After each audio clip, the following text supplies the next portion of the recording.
Assalomu alaykum, hurmatli talabalar. Bugungi mavzuyimizda endi passiv transportning keyingi jarayonlari, ya'ni yengillashgan diffuziya va osmos hodisasiga to'xtalib o'tamiz. Yengillashgan diffuziya ham oddiy diffuziyaga o'xshash holatda aktivdan foydalanmaydi, ya'ni moddalarni o'tishida aktiv energiyasi kerak emas. Lekin nima uchun oddiy diffuziya turganda moddalar yana yengillashgan diffuziya orqali o'tishi kerak? Chunki yengillashgan diffuziyadan moddalarni o'tishi oddiyga ko'ra tezroq bo'ladi. Birinchi sababi tezroq bo'ladi. Kanalchalar orqali moddalarni o'tishi tezroq bo'ladi. Ikkinchisi, past konsentratsiyadagi moddalar ham aynan yengillashgan diffuziya orqali o'ta oladi. Ya'ni mana oddiy diffuziyada aytib o'tdik, yuqori konsentratsiyadagi moddalar o'tyapti. Endi o'sha yuqoridan ko'ra ozroq bo'lgan konsentratsiyadagi moddalarni o'tishi aynan yengillashgan diffuziya orqali amalga oshadi, lekin bunda ham aktivdan foydalanmayapti. Shu ikkita xususiyati tufayli ham yengillashgan diffuziyamiz oddiy diffuziyadan farq qiladi. Ya'ni moddalarni o'tishi tezroq hamda yuqori konsentratsiyaga nisbatan pastroq bo'lgan konsentratsiyadagi moddalarni o'tishini aynan yengillashgan diffuziya amalga oshiradi. Endi yengillashgan diffuziyani amalga oshishi asosan kanalchalar orqali amalga oshadi, lekin biz kanalchalarga o'tishdan avval aynan shu kanalchalar orqali moddalar qanaqa yo'llar orqali yoki qanday harakat qilishiga to'xtalib o'tamiz. Yengillashgan diffuziyada moddalarning o'tishi 3 xil yo'nalishda amalga oshadi. Bular uniport yo'nalish, simport yo'nalish hamda antiport yo'nalishda moddalar harakat qiladi. Aynan kanalchalar orqali, endi o'rganadigan kanalchalarimiz orqali. Uniport qanaqa? Uniport mana hujayra bo'ladigan bo'lsa, demak yengillashgan diffuziyani aytib o'tdik, maxsus kanalchalar orqali amalga oshar ekan. O'sha kanalcha ochilganda bu kanalchadan faqatgina bitta turdagi modda hujayrani ichiga chiqadi. Ya'ni bir xil yo'nalishda harakat qilinishini biz uniport deymiz. Qaytarib o'taman, faqat bir modda bitta yo'nalishda harakat qilishi bu uniport yo'nalish yoki uniport harakat deb aytiladi. Endi simportda mana kanalchamiz ochiq va bu kanalcha orqali moddani o'tishi ta'minlanadi. Mana modda hujayraning ichiga kiradi, lekin shu vaqtda boshqa bir modda ham bu modda bilan birgalikda hujayraning ichiga o'tib oladi.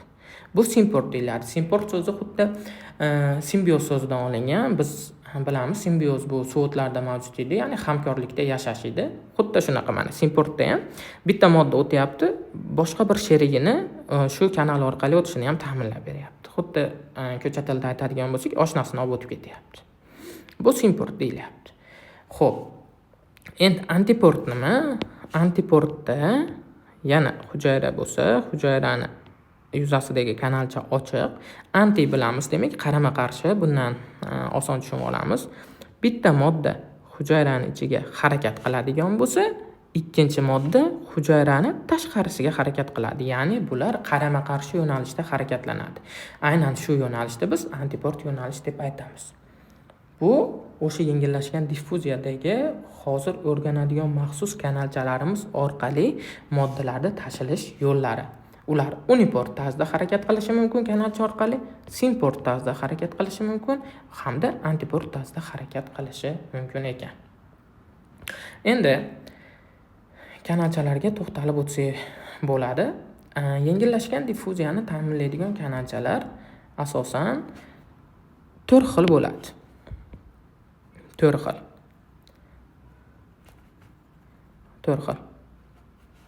Xo'p, bularning birinchisi bu darvozasiz kanalchalar. Darvozasiz kanalchalar. Nimaga bularning nomi darvozasiz kanalcha deyilyapti? Chunki hujayrani yuzasida joylashgan kanalcha doimo ochiq bo'ladi. U yopilmaydi. O'shuning uchun ham bu kanalchamiz biz darvozasiz kanalcha deymiz. Ya'ni doimo ochiq bo'lganligi tufayli. Bu kanalcha orqali kelgan ionlar harakati bemalol amalga oshadi. Hujayraning yuzasidagi darvozasiz kanalchalarga biz darvozasiz kaliy kanalchalari hamda darvozasiz natriy kanalchalarini misol qilishimiz mumkin. Chunki aynan shu kaliy hamda natriyga ixtisoslashgan darvozasiz kanalchalar haqida ma'lumotlar bor. Buni keyingi darslarda yana ham chuqur o'rganamiz. Ikkinchi kanalchamiz bo'ladigan bo'lsa, ya'ni yengillashgan diffuziyani ta'minlaydigan ikkinchi kanalcha bu ligan darvozali kanalcha. Ligan darvozali kanalcha. Qanaqa kanalchalarga biz ligan darvozali kanalcha deymiz? Hujayrani yuzasida joylashgan kanalchada, mana kanalcha bo'ladigan bo'lsa, u yopiq holatda normada mana yopiq bo'ladi. Hujayrani yuzasida joylashgan kanalchada maxsus retseptori bo'ladi. Qachonki shu retseptor taniydigan modda kelib o'tirsagina, keyin mana bu kanalcha ochiladi. Bo'lmasa ochilmaydi. Qaytaraman, ligan darvozali kanalchalarda ishlashi o'ziga xos tarzda amalga oshadi. Ya'ni kanalchani yuzasida maxsus retseptori bor. Qachonki shu retseptorga shu retseptor taniydigan modda kelib o'tiradigan bo'lsa, keyin kanalchamiz ochiladi. Bo'lmasa ochilmaydi. Agar boshqa modda kelib o'tiradigan bo'lsa betga, mana boshqa modda keldi, o'shanda ham kanalchamiz ochilmaydi, chunki retseptor uni tanimaydi. Shu tufayli ham ochilmaydi. Ligan darvozali kanalchani ishlashini yana ham sodda tarzda xuddi eshikka o'xshatishimiz mumkin. Ya'ni qachonki biz eshikni ochishimiz uchun aynan shu eshikka tushadigan kalitni solishimiz kerak. To'g'rimi? Ya'ni o'zini kalitini soladigan bo'lsak, keyin eshik ochiladi. Agar boshqa kalitni soladigan bo'lsak yoki umuman kalit solmaydigan bo'lsak ham bu eshikni biz ocha olmaymiz. Ligan darvozali kanalcha ham xuddi shunaqa tarzda ishlaydi. Ya'ni uni ishlash uchun retseptorga shu retseptor taniydigan modda kelib o'tirishi kerak. Endi odam organizmidagi hujayralarda qanaqa ligan darvozali kanalchalar mavjud desa, bunga ligan darvozali natriy kanalini misol qilishimiz mumkin. Ligan darvozali kaliy, ligan darvozali xlor kanali, bunga ham juda ham ko'p shularni misol qilishimiz mumkin. Endi keyingi kanalchamiz bu, ya'ni yengillashgan diffuziyani ta'minlaydigan keyingi kanalchamiz bu voltaj darvozali kanalchalar. Voltaj darvozali kanalchalar. Xo'p, qanaqa kanalchalarni biz voltaj darvozali kanalchalar deb ataymiz? Mana kanalchani chizamiz. Hujayrani chizamiz. Unga kanalchasini chizamiz. Mana endi shu kanalchani biz mana normadan tinch holatda yopiq bo'lib turibdi. Voltaj darvozali kanalcha desak. Qanaqa kanalchani demak, voltaj darvozali kanalcha deb atayapmiz. Voltaj darvozali kanalchalar membranadagi elektr potensiallarini o'zgarishi tufayli ochiladigan yoki yopiladigan kanalchalar hisoblanadi. Qaytarib o'taman, voltaj darvozali kanalchalar ishlashi uchun shu hujayrani membranasida elektr potensiallar o'zgarishi kerak. Elektr potensiallar o'zgarishi kerak. Ya'ni qanaqa? Voltaj darvozali kanalchani maxsus darvozasi yoki sensor qismi bo'ladi. Qaytarib o'taman. Voltaj darvozali kanalchani maxsus darvozasi yoki sensor qismi bo'ladi. Biz bilamizki, sensor so'zidan sensor bu sezishni ta'minlaydi. Bu darvoza yoki sensorning vazifasi nima? Aynan shu qism hujayra membranasidagi potensiallar o'zgarishini sezadi va aynan shuni sezgandan keyin ochiladi. Mana. Endi hujayra membranasida potensial qachon o'zgaradi va qachon bu kanal ishlaydi degan savol tug'ilishi mumkin. Voltaj darvozali kanalchani ishlatib ko'ramiz. Mana bu joyga chizamiz. Chunki u elektr potensiallar o'zgarishini sezar ekanda, qanaqa holatda sezib turib ochiladi. Xo'p, keyingi darslarda o'rganamiz. Hozir qisqacha to'xtalib o'tamiz. Normal holatda hujayrani ichi minus muhitda bo'ladi. Ya'ni tinch holatda hujayrani ichi manfiy zaryadlangan muhitda bo'ladi. Hujayraning tashqarisi bo'lsa, musbat zaryadlangan muhitda bo'ladi. Shu paytda voltaj darvozali kanalchalarimiz yopiq holatda bo'ladi, normada. Endi yana shuni aytib o'tish kerakki, voltaj darvozali kanalcha ishlash uchun dastlab ligan darvozali kanalchamiz ishlash kerak. Ya'ni ikkala turdagi kanalchamiz ham hujayraning yuzasida mavjud. Ikkala turdagi kanalchamiz, o'zi hamma turdagi kanalchalar bitta hujayrada bo'ladi. U darvozasi kanalcha bo'ladi, ligan darvozali, voltaj darvozali, bundan keyin o'rganadigan mexanik darvozali kanalchamiz hammasi bo'ladi. Endi qachonki ligand darvozali kanalchamiz o'sha spesifik moddamiz, ya'ni ligandimiz kelib retseptorga o'tirgandan keyin u kanalcha ochilib, shu kanalcha orqali hujayrani ichiga musbat zaryadlangan moddalar kirishni boshlaydi. Misol uchun bu kanalni biz ligand darvozali natriy kanali desak, hujayraning tashqarisida joylashgan natriylar bu ligand darvozali kanal orqali hujayraning ichiga kirishni boshlaydi. Va bu tufayli natriyni kirishi tufayli hujayraning ichida musbat zaryadlangan muhit hosil bo'la boshlaydi. Shu musbat zaryadlangan muhit hosil bo'la boshlagani tufayli, ya'ni dastlab hujayraning ichi manfiy edi. Endi natriy kirishi hisobiga musbatlashyapti. Aynan shu membranadagi potensialda o'zgarishini sezib, ya'ni musbatlashyapti-ku, plus kirganiga, haligi voltaj darvozali kanalchamiz ochilib ketadi. Shu o'zgarishni sezadi va bu orqali yana ma'lum bir miqdordagi ionlarni hujayra ichiga kirishi ta'minlanadi. Voltaj darvozali kanalchalarda asosan voltaj darvozali natriy kanali hamda voltaj darvozali kalsiy kanallari mavjud. Misol uchun shu tepadagi rasmimizda buni voltaj darvozali natriy kanali deydigan bo'lsak, bu orqali ham hujayraning ichiga yana natriy kiradi va hujayraning ichidagi muhitni tubdan o'zgarishiga, ya'ni musbat tomonga yurishiga sababchi bo'la oladi. Bu voltaj darvozali kanalchamizni ishlash mexanizmi edi. Yengillashgan difuziyani ta'minlaydigan keyingi kanalchamiz bu mexanik darvozali kanalcha deb ataladi. Mexanik darvozali kanalcha. Ya'ni mana hujayraning yuzasi bo'ladigan bo'lsa, bu hujayramiz yuzasida kanalcha joylashgan. Bu mana yopiq holatda va bu kanalchamiz mexanik darvozali kanalcha deb ataladi. O'z nomidan ma'lumki, bu kanalchani ishlashi uchun qanaqadir bitta mexanik omil ta'sir qilishi kerak. Ya'ni mexanik omil tufayli bu kanalcha ochiladi. Misol uchun bosim. Kanalchaga tashqaridan berayotgan bosimimiz bu kanalchani ochilib ketishiga sabab bo'ladi. Va shu tufayli ham kanalcha orqali kelgan moddalarni o'tishi, ya'ni ichkariga kirish yoki tashqariga chiqishi ta'minlanadi. Misol uchun musbat zaryadlar bu kanallar orqali kirishi mumkin yoki boshqa bir moddalar bu kanallar orqali chiqib ketishi mumkin. Ya'ni aytadigan bo'lsak, mexanik darvozani kanalchani ishlash uchun unga qanaqadir bitta mexanik omil ta'sir qilishi kerak. Biz bunga misol qilib bosimni oldik. Kanalchani ishlashi uchun. Demak, yengillashgan difuziyani amalga oshirishi 4 xil kanalcha orqali kechadi. Bular darvozasi kanalchalar doimo ochiq, keyin ligand darvozali kanalchalar xuddi eshikka o'xshab ishlaydi. Voltaj darvozali kanalchalar membrana yuzasidagi potensial o'zgarishini sezadi hamda mexanik darvozali kanalchalarimiz mexanik omil ta'sirida ochiladigan kanalchalar hisoblanadi. Bu yengillashgan difuziya haqida ma'lumot edi. Xo'p, passiv transportimizni keyingi turi bu osmos yoki osmos hodisa hisoblanadi. Undan avval mana yengillashgan difuziyani ta'minlaydigan teshikchalar haqida yana qo'shimcha ma'lumotlar berilgan. Mana Liki kanal deyapti. Bu o'sha darvozasi kanalchalari o'zbekchasiga kaliga ixtisoslashgan hamda natriyga dedik. Mana kaliga ixtisoslashgan kanal. Biz bilamiz, hujayraning ichida kaliy ionlari ko'p bo'ladi. Shu tufayli ham haligi darvozasi kanalchamiz orqali kaliy chiqib ketyapti.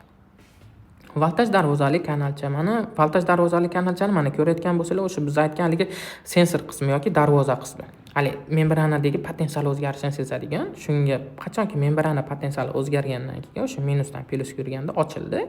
Mana natriy, voltaj darvozali natriy kanali bo'lsa, natriyni kirishini ta'minlayapti. Voltaj darvozali kalsiy kanali bo'lsa, kalsiyni kirishini ta'minlayapti mana. Shu orqali keyingi o'zgarishlarga sababchi bo'lyapti. Ligand darvozali kanalchamiz, mana ligand darvozali kanalchani haligi qo'lchasi, retseptor qismi. Shu retseptor qismiga modda kelib o'tiryapti. Bu joyda acetaxolin misol qilib olingan. Acetaxolin o'sha retseptor qismiga o'tirgandan keyin ligand darvozali kanalchamiz ochildi hamda bu orqali mana ligand darvozali natriy kanal ekan, bu natriyda hujayraning ichiga kirishi ta'minlanyapti. Mexanik darvozali kanalcha, keyingisi mexanik darvozali kanalchamiz orqali mana bosim beryapti, pressure. Bosim berganda kanalcha ochilib ketdi va bu kanalcha orqali ham mana moddani, ya'ni mana aytadigan bo'lsak, natriy ionini hujayraning ichiga kirishi ta'minlanyapti. Aynan shu kanalchalarimiz bizga yengillashgan difuziyani ta'minlab beradi. Chunki yengillashgan difuziyada yuqorida aytib o'tdik, moddalarni o'tishi tezroq amalga oshadi hamda pastroq konsentratsiyada bo'lgan moddalar ham bu orqali bemalol o'ta oladi. Endi osmosis hodisasiga o'tsak bo'ladi, chunki passiv transport kelgisi bu osmosis edi. Osmos nima? Osmos so'ziga ta'rif beramiz. Osmos bu suv molekulalarini yarim o'tkazuvchi membrana orqali kamroq eritilgan modda konsentratsiyasidan ko'proq eritilgan modda konsentratsiyasiga tomon harakati. Yana ham aniq aytadigan bo'lsak, osmosis hodisasi bu suvning past konsentratsiyali tomondan yuqori konsentratsiyali tomonga yarim o'tkazuvchi membrana orqali o'tishi. Ya'ni diffuziya bilan osmos hodisasi bir xil narsa emas. Diffuziya asosan konsentratsiya gradiyenti orqali amalga oshadigan bo'lsa, osmos bosim gradiyenti orqali amalga oshadi. Keyin osmosda faqat suvning harakatini ko'ramiz. Faqatgina suv, boshqa moddalarni emas. Chunki suvning harakati bizda osmosda keltirib chiqaradi. Endi ta'rifida aytib o'tyapmizki, past konsentratsiyali tomondan yuqori konsentratsiyali tomonga suvning harakati yoki yana ham aytadigan bo'lsak, kamroq eritilgan modda tomonidan ko'proq eritilgan modda tomonga suvni o'tishi. Mana rasmda ko'radigan bo'lsak, bu qism yarim o'tkazuvchi membrana deb olamiz. Mana yarim o'tkazuvchi membrana shu. Endi bitta tomoniga ko'proq eruvchi qo'yamiz. Osmos hodisasini kuzatish uchun bizga ikki xil modda kerak bo'ladi. Bu erituvchi hamda eruvchi. Erituvchi sifatida doimo suvni olamiz, chunki suv eng yaxshi erituvchi. Eruvchi sifatida esa aynan suvda yaxshi eruvchi osh tuzini olamiz, ya'ni natriy xlor. Endi mana rasmga yana qaytadigan bo'lsak, dastlab ikki tomonga ham teng suv quyapmiz. Mana teng suv quyapmiz. Lekin bitta tomonga osh tuzini ko'proq solyapmiz, ya'ni eruvchini ko'proq solyapmiz mana. Ikkinchi tomonga bo'lsa eruvchini ozroq solyapmiz. Ma'lum vaqtdan keyin, ya'ni yarim o'tkazuvchi membranani ochganimizda shu eruvchisi kam tomondagi suvni eruvchisi ko'p tomonga o'tib qolayotganini ko'ryapmiz mana. Qaytarib o'taman. Osmos hodisasida eruvchisi kam tomondagi suv eruvchisi ko'p tomonga o'tib qoladi. Shu tufayli ham faqatgina suv harakat qiladi xolos. Eruvchilar emas, ya'ni osh tuzi emas. Bu qanaqa qilib amalga oshadi? Buni o'zi tushunish uchun o'zimiz o'ylab topgan bitta tushuncha bor, lekin bu kitoblarda yozilmagan yoki isbotlangan narsa emas. Faqatgina osmos hodisasini yana ham tushunish uchun ishlab chiqqanmiz. Buni to'xtalib o'tamiz, lekin faqat tushunish uchun kerak bo'ladi xolos. Boshqa holatlarda emas, ya'ni shunaqa deb kitobda aytilgan yoki mana bunaqa joyda yozib qo'yilgan degan tushunchaga ega bo'lib qolmanglar. Faqat osmos hodisasini tushunish uchun to'xtalib o'tamiz. Mana bu uchun ham biz bitta probirka olamiz. Hamda uni o'rtasini yarim o'tkazuvchi membrana bilan to'sib qo'yamiz. Ikkala tomonga ham teng suv quyamiz mana. Suv. Ikki tomonga ham suv quydik. Hamda bitta tomonga ozroq osh tuzi qo'yamiz. Mana. Ikkinchi tomonga ko'proq osh tuzi qo'yamiz. Endi ma'lum vaqtdan keyin, ya'ni haligi yarim o'tkazuvchi membranamizni buni ochib tashlaydigan bo'lsak, eruvchisi kam tomondagi, ya'ni osh tuzi kam tomondagi suvimiz eruvchisi ko'p tomon, ya'ni osh tuzi ko'p tomondagi suvga qo'shilib qoladi. Yuqorida aytgan ta'rifimiz. Mana qo'shilyapti. Bu tomonda kamayapti.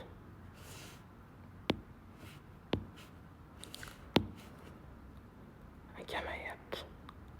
Xo'p, buni qanaqa qilib amalga oshganligini shu tushunish uchun ozgina qulayroq hodisa bor. Ya'ni buning uchun biz natriyni 6 ta qo'li bor deb tasavvur qilamiz. Ya'ni bitta eruvchi modda natriy ionini 6 ta qo'li bor deb tasavvur qilamiz. Endi dastlab ikki tomonga ham teng suv quydik-ku, o'shlarni yozib olamiz. Misol uchun 30 sonini olaylik. Ikkala tomonga ham. Xo'p, 30 sonini olamiz. Endi 30 sonini oldik. Eruvchi bitta tomonda ko'p edi, ikkinchi tomonda kamroq edi. Endi shuni yozib olamiz. Eruvchi bitta tomonda kam, bitta tomonda ko'p deb olamiz.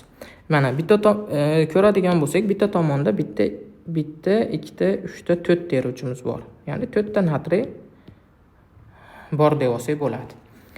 Endi ikkinchi tomonimizda bitta, 2 ta, 3 ta, 4 ta, 5, 6, 7, 8, 9, 10 ta natriy bor ekan. 10 ta natriy bor deymiz. Demak, suvlarimiz ikki tomonda ham dastlab teng edi, chunki teng suv qo'ydik, 30 tadan edi. Lekin bitta tomonda 4 ta natriy, ikkinchi tomonda 10 ta natriy, chunki bitta tomonga ozroq eruvchi, ikkinchi tomonga ko'proq eruvchi qo'ydik. Endi yuqorida aytib o'tgandek, bitta natriy ionini 6 ta qo'li bor deb tasavvur qilib olsak. Endi eruvchi kam tomonda 4 ta natriy edi. Har birida 6 tadan qo'l bo'lsa, 24 ta qo'li bo'ladi. Bu qo'llarning vazifasi nima? Aynan natriy shu qo'llarini doimo suvda biriktirishga harakat qiladi. Ya'ni shu qo'llarini suv bilan to'ldirishga harakat qiladi. Agar bitta qo'li ham bo'sh qoladigan bo'lsa, qayerdandir suv topib shuni to'ldirishga harakat qiladi. Endi eruvchi kam tomonda natriyimiz 4 edi. Ularda har birida 6 tadan qo'l bo'lsa, 24 ta natriyda qo'li bo'lyapti. Suvimiz bo'lsa 30 ta edi. Demak, 24 ta qo'lni to'ldirish uchun bu tomonga faqat 24 ta suv kerak. Demak, 30 ta suvdan 24 ta suvni ayirsak, 6 ta suvimiz oshib qolyapti. To'g'rimi? Bu tomonda demak 6 ta suvimiz oshib qolyapti. Endi nariy tomonni o'rganamiz. Bu tomonimizda 10 ta edi natriy. 10 ta natriyda jami har birida 6 tadan qo'l bo'lsa, 60 ta qo'l bo'ladi. 60 ta qo'limiz uchun nechta suv edi? 30 ta suv edi. 30 ta suv. Dastlab ham teng qo'yganmizda 30 ta. Demak, bu tomonda 30 ta natriyda qo'li oshib qolyapti. Bu tomonda demak 30 ta natriyda qo'li oshib qolyapti. Bundan xulosa shuki, shu oshib qolgan natriy qo'llarini suv to'ldirishga harakat qiladi. Shu tufayli ham haligi yarim o'tkazuvchi membranani ochganimizda eruvchi kam tomondagi oshib qolgan 6 ta suvimiz, mana 6 ta suvimizni mana 30 ta qo'li mavjud bo'lgan natriyimiz o'ziga tortib oladi. Ma'lum miqdorda, ya'ni chunki bu yoqda suv ko'p edi, oshib qolyapti suv. Bu yoqda bo'lsa qo'l ortib qolyapti, suv kerak unga. Shu tufayli ham ular haligi 6 ta natriyni o'zini tomoniga to'ldirib, 6 ta qo'liga suvni biriktirib oladi. Lekin baribir shunda ham qo'llar oshib qoladi.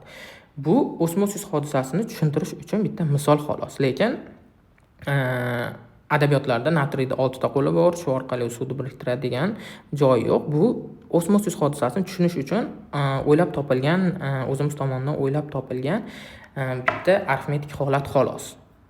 Chunki ta'rifni o'zidangina tushunish qiyin yoki mana rasmda o'zidan oladigan bo'lsak, eruvchi kam tomondan eruvchi ko'p tomonga faqat suv o'tib qolyapti desak, qanaqa qilib o'tib qolyapti degan savol tug'ilishi mumkin. Shu savolga javobni biz hozir aytib o'tgan misolimiz orqali tushunib olishimiz oson bo'ladi.